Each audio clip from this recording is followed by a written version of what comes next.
This week's drawing was a challenge. Definitely had to come to terms with creating depth in my illustration because I wound up drawing a lamb. That's one of the animals in my book that I needed to do. The bunny was, last week's video was the bunny. It was a little easier to illustrate because it was layers on top of layers, but the struggle with the lamb's face, getting the wool to look right and give it depth. I mean, you're dealing with an animal that's mostly white, so it was really hard. So I had to really rely on texture and shading quite a bit in this one, and it really proved to be a challenge. Also, I've never most of the stuff I've never drawn before anyway, so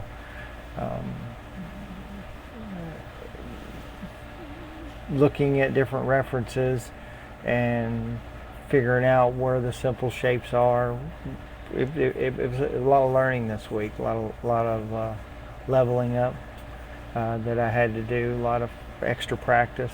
I don't know if any of y'all caught any of my shorts that I did this week of how the practice was going. It's something I probably do from time to time when I'm really struggling or whatnot, and just throw that out there just to show you that this whole process that I'm doing with this is real. I'm really not very, how do you say that? I'm not the best illustrator. I've never been the best drawer of things, but sometimes I can get pretty close to something that I don't mind looking at. So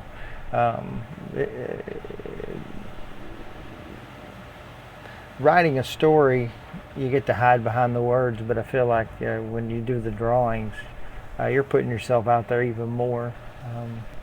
Because it's kind of an expression of how you see the world. But what I did remember is, I looked through my YouTube playlist, which I'm using as my training videos, and I remembered, I believe BeeJayDeL did one similar to this, where it was about the Christmas Yeti, and he played with the fur and that face plate that he drew for the Yeti, and then he put the fur behind it with the layers, and then he put the face plate on, and then he put fur coming back on top of it, and then you also did some deletes to add texture so it looks like the fur, and in my case the wool, is not only behind but also on top, and it creates that depth we're looking for. So I went back and watched that video again this week as well, and kind of tried to tool or try to let that guide me through the process, and I think it came out okay. Let me know what y'all think. But thanks for coming back and watching the process. If you're an illustrator, if you're an illustrator, you're not watching this video.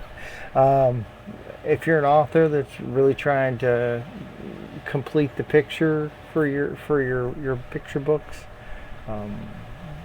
like me, definitely you're going to see the struggles. I think I've got to put 36 drawings together, so I've got 2 so far that I'm pretty happy with. I think as the process goes, I might come back and refine some of those, and we'll do videos on that maybe. But for right now, number 2 is down. We got 32 left. Oof. That's going to be, and I'll try to release a video once a week of my progress with the new animal, because I've not only got to do the animals, but also need to do the 2-page layouts. Those are going to be interesting. So I hope you'll come back and watch the whole process. I also bought his BeeJayDeL's fur pack. I think it came in handy There's one he has that has the swirl that really gives that wool-like texture, and I used it heavily on this one. So also, I like to throw back to somebody who's done so much for our art community, our YouTube community as well. I really learned a lot from him, and really that his openness to the process is really what motivated me to go ahead and try to illustrate my own picture book. Once again, thanks for watching. I'd love to hear what you think about my illustration, whether I'm getting better or not. That would be kind of cool, so leave a comment. Any other suggestions about what to draw next week? You've still got the horse, a cow, or a calf, probably a pony. Probably the pony or the calf. Let's see, I've got the frog, the dog, the fox, a squirrel, and a cat. Yeah, I think that's it. So if there's one in particular that strikes your fancy, leave a comment and let me know what you want to do, and we'll get right on that. If not, it'll be one of those surprises. Thanks for hanging out with me. This is Jason from Stories and Sketches, and